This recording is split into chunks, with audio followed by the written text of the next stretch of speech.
नमस्कार, सादर प्रणाम, जय बद्री विशाल।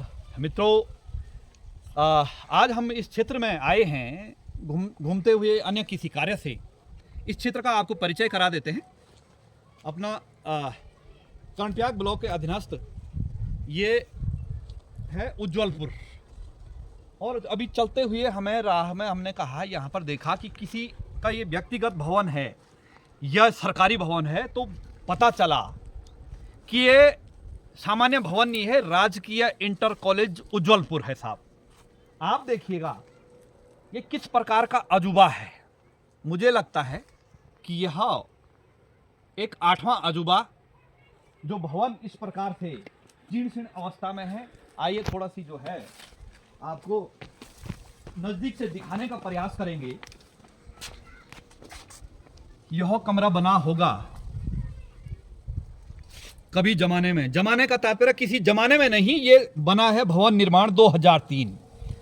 अब आपको पहले हम यहां से दिखा देते हैं, फिर बताते हैं। ये देखिएगा महोदय, इसकी स्थिति आपको देखने में ऐसा लगेगा कि ये हवा महल है। समस्या इस बात की है, निर्माण निगम उत्तर प्रदेश द्वारा इसका निर्माण हुआ था 2003 में। फिर वही खुला खेल फर्रुखाबादी। क्यों कह रहा हूं कि यहां पर ये फट गया, तो आप देख सकते हैं ये जिस भी ठेकेदार हो कार्यदायी संस्था ने बनाया है, तो आप देख सकते हैं ये तो फटेगा ही साहब। सरिया का इस पे नामो निशान, केवल एक कसम खाने के लिए, जिसको पहाड़ में कहा जाता है कसम खाने के लिए, यहां पर जो है 2 सरिया और एक ये डाला गया। इसमें हम कहेंगे कि जनप्रतिनिधि अधिकारी, लेकिन हम अपने को कभी दोषी नहीं मानेंगे। इसलिए नहीं मानेंगे क्योंकि हमारा कुछ दोष है ही नहीं। कहते हैं कि दूसरे की तरफ एक अंगुली खड़ी करने से पहले देखना है कि 4 अंगुलियां अपनी तरफ भी खड़ी हो रही है। क्योंकि जब कहीं पर गांव में हमने देखा है कि कोई सरकारी कार्य चलता है, तो होता क्या है, माना कि ठेकेदार आ गया, गांव के जो है 4-5 जो ठीक ठाक हमारे जैसे लोग हैं, जागरूक लोग हैं, उन्होंने कहा जी हाँ जी हाँ क्या काम हुआ है, ये सो हलाना फलाना। उन्होंने थोड़ा अपना दबदबा दिखाया, रौब दिखाया, और ठेकेदार ने कहा ये ठीक ठाक लोग हैं भाई जी, रखिएगा आप इसको। होता ही ये है महोदय, मुझे ये कहने में कोई दोराई नहीं है, होता ही है। 2-4 के मुंह बंद हो गया तो बोला भाई नहीं अच्छा चला, माना कि उसी बीच यदि कोई व्यक्ति विरोध करता है तो उसको जो है जो 5-6 लोग हैं वो उस पर प्रहार कर देते हैं कि आप गांव में कोई विकास कार्य नहीं होने दे रहे, आप ये नहीं होने दे रहे, वो नहीं। वो बेचारा जो है फिर उसको कहा जाता, बाहर का झगड़ा अंदर में आ जाता। फिर उसकी धर्मपत्नी भी उसको कोसेगी कि तुम आपको क्या क्या मतलब है, रहने दो, उसका है ये है।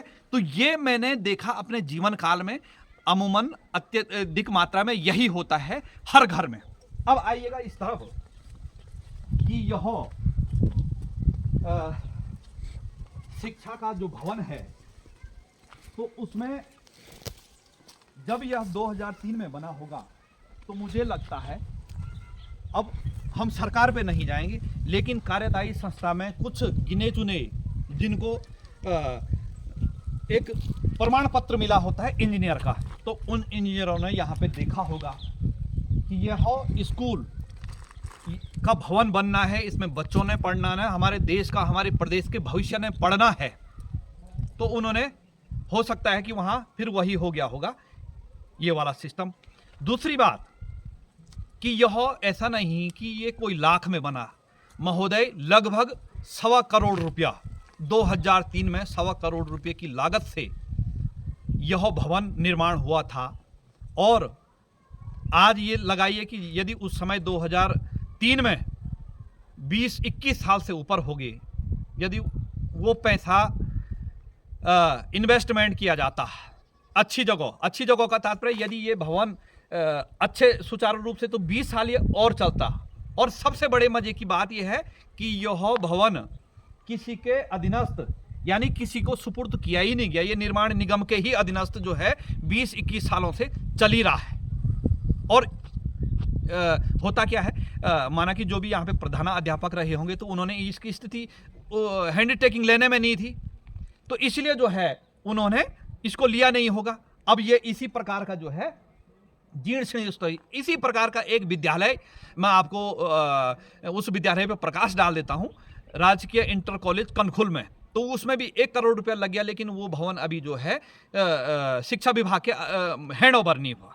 तो यही विडंबनाएं हैं। और आप नजदीक से आपके देख लीजिएगा अंदर की तरफ ये दीवार किस प्रकार से जो है यहाँ की जमीन धसी, और इंजीनियर के घर का यदि जिस इंजीनियर ने इसको पास किया होगा, जिस ठेकेदार ने, जिस कार्यदायी संस्था ने इसको बनाया होगा, यदि उनका घर ऐसा ढहता तो उनको कितना दुख होता, क्योंकि वो फिर कहते हैं कि हमारे खून पसीने की पैसे हैं, जबकि उनके खून पसीने के नहीं, उनके तो नंबर 2 के पैसे हैं कि उन्होंने यहाँ से कमाया। आपने देखा अभी कि उस पिलर पे जो है कोई भी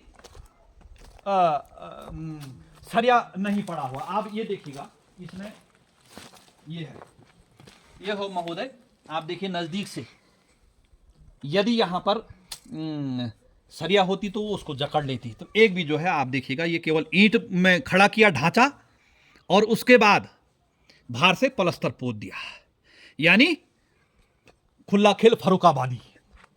फिर क्या हुआ, आप ऊपर से भी देख सकते हैं, यहां इसके नीचे रहने में वर्तमान समय में भी जो है भय हो रहा है, क्योंकि बरसात में तो होगा ही होगा, कब जो है फिर थोड़ा सी भूकंप आ जाए और यहाँ पर जो यहाँ के स्टाफ हैं उनको भी खतरा बना हुआ, बाई चांस वो यहाँ से आते जाते होंगे, तो उसके लिए जो है उनके लिए क्योंकि इंसान का सिर है, वहाँ से यदि एक ईंट आते जाते किसी बच्चे में गिर गया या अध्यापक में गिर गई तो फिर उनकी जो है लीला समाप्त होने की आशंका है। बहरहाल यह विद्यालय शासन प्रशासन की तरफ से खाली करने के लिए कहा गया, लेकिन हमारा बोलने का तात्पर्य यह है कि इसी प्रकार से जैसे हमने आपको 1-2 दिन पहले सिमली का विकास भवन, हमारे क्षेत्र में पटवारी चौकी, और किसी ने उसमें टिप्पणी किया था कि एक ऐसी विकास भवन जो है विकास की राह देख रहा है नौटी में, तो इसी प्रकार से जो है जनता के टैक्स के पैसों का दुरुपयोग होगा तो कैसे इस देश का, इस प्रदेश का, इस क्षेत्र का जो है विकास हो पाएगा। हमें जागरूक होने की आवश्यकता है प्रत्येक नागरिक को, कि जिससे कि आपके क्षेत्र में हो रहे सरकारी कार्य की जो है अपने स्तर पर जांच हो, और हर व्यक्ति को जो है उस पर देखने का अधिकार है, उस पर जो है उसको टोकने का अधिकार है कि यदि वो सरकारी विद्यालय है, सरकारी भवन बनना है, हम ये नहीं कहते हैं कि किसी का निजी भवन बनना है तो उस पर हम टिप्पणी करें भाई इसका रेशियो क्या है, उसको उससे हमको कोई लेना देना नहीं है। लेकिन सरकारी भवन है, यानी जनता के टैक्स के पैसों का यहाँ पर जो है दुरुपयोग हो रहा है। इसी प्रकार से अभी 20 साल 21 साल इस भवन को हो गए हैं। कहा जाता है, माना जाता है, कहते हैं यहाँ के लोग कि जो कर्णप्रयाग में जो है महाविद्यालय बना हुआ है तो वो भी इसी के समय का बना हुआ है। अब कौन ठेकेदार था, कौन जो है जेई था, इसकी जांच कौन करेगा, किसके पास इतना समय है, कोई नहीं करेगा साहब। कहते हैं कि